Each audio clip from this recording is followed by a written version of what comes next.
โอเคนี่ใช้ขี้ดินใช้ดินก่อนลูกนี่นี่เด้อคนดินใส่บ่พร้าวนี่คนนี้มันเต็มเอาเลยหมอนี่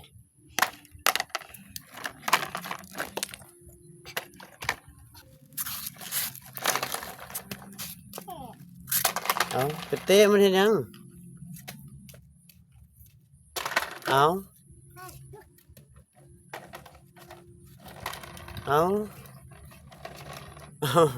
อยู่มาอยู่ขึ้นมาอยู่มาขึ้นอยู่มาอีก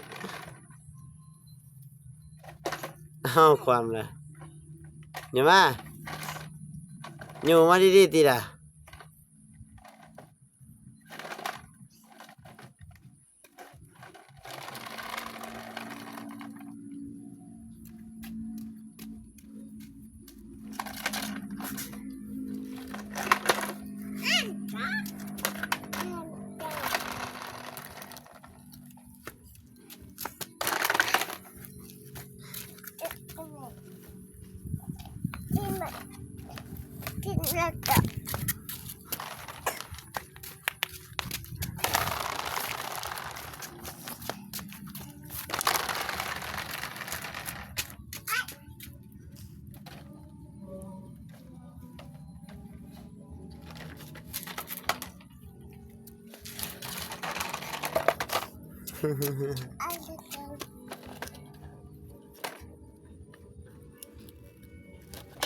เฮ็ดอะไร